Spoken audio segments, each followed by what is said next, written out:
में तो मंदोदरी की पुत्री थी सीता, मगर रावण नहीं था सीता का पिता। जानिए कैसे। दोस्तों, रामायण के प्रमुख अध्याय तभी शुरू होते हैं जब रावण ने सीता को हराया और इसके बाद राम और रावण का युद्ध हुआ। अधिकांश ग्रंथों में यही वर्णन मिलता है। रावण सीता से विवाह करना चाहता था।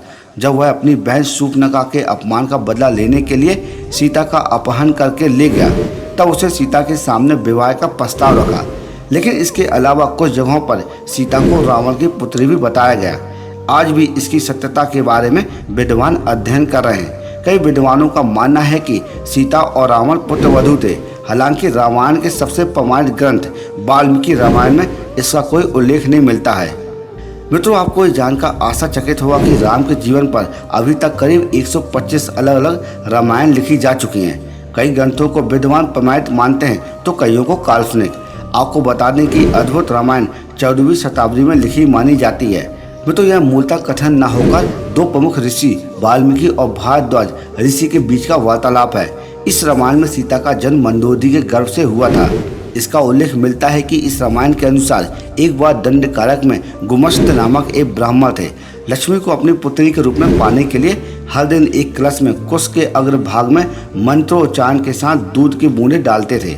एक दिन उसकी अनुपस्थिति में रावण वहां पहुंचा और ऋषि का रक्त उसी कलश में एकत्रित कर लंका ले आया।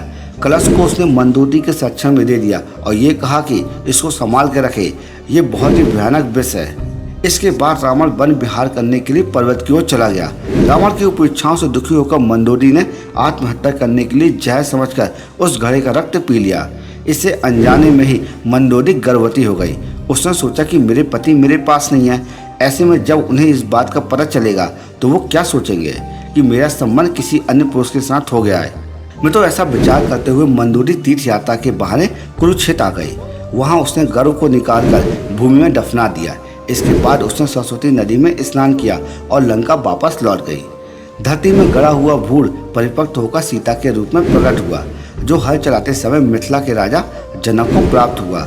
अद्भुत रामायण में वर्णित इसी कथा के आधार पर माना जाता है कि सीता मंदोदरी की पुत्री थी, लेकिन रावण को इसके बारे में जानकारी नहीं थी।